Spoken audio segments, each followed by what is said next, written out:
the show. Ron, welcome back to the show. This week, it's now time for This Week in Jewish History.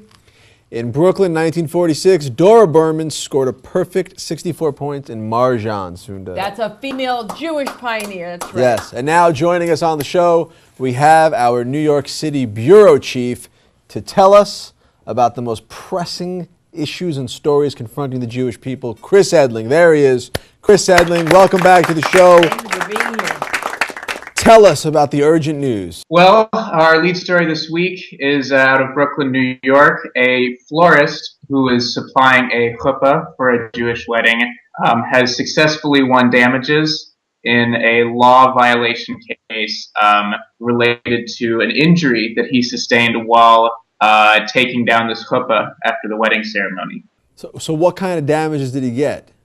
Actually, it wasn't clear in the report what the amount was, but the key thing in the story was whether the chuppah would qualify as the type of structure that a person could receive compensation from having work done. So in this case, the court decided that it was, and he did win his case. So this must have been one hell of an elaborate chuppah.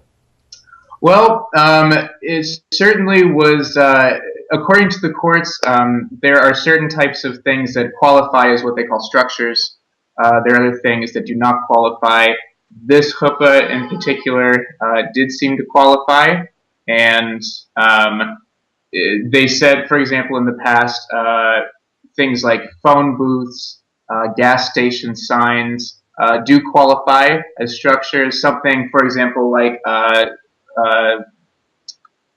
television set and working on the decorations for that does not qualify as a structure. So it's related to the size of it, the complication, how much effort does it take to put something like that up or break it down.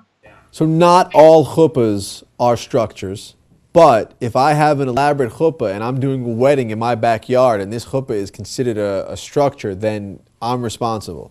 That's correct. According to New York state law, a property owner has a responsibility to provide safety tools to somebody who's working on a structure on their property, and that's the crux of this case.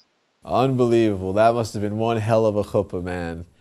All right, Chris, what else is going on? I know this whole season we've had a lot of prison things going on.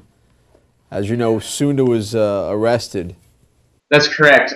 So there is a class action lawsuit that has been brought against the state of Nevada's prison system. Class action? How many Jewish prisoners are there?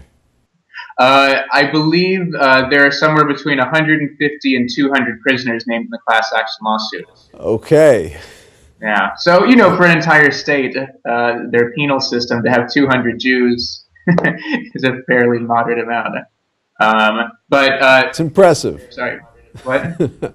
So what's the story? Yeah, what's the story? So the deal is, this class action lawsuit was led by one prisoner in particular, a gentleman who claimed that the kosher meals that were being offered by the prison were deficient in several ways. In the first case, that they're not truly kosher, and in the second case, that they do not meet the nutritional standards that the non-kosher meals had. So basically, he felt like as a person who received kosher meals, he was getting a lesser, dietary value than his fellow inmates. He felt that the meal A wasn't kosher enough, correct, and B was not nutritious.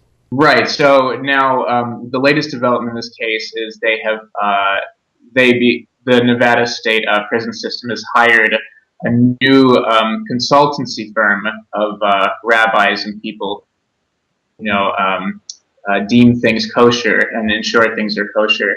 They have brought them into the system to, ensure that in fact the meals will be kosher according to the utmost standards of kosher law. Now, what is this? This is like a First Amendment issue or something? Like if you go to prison, they have to provide you meals if it's about if your religion has certain dietary requirements and restrictions, the government has to take care of that?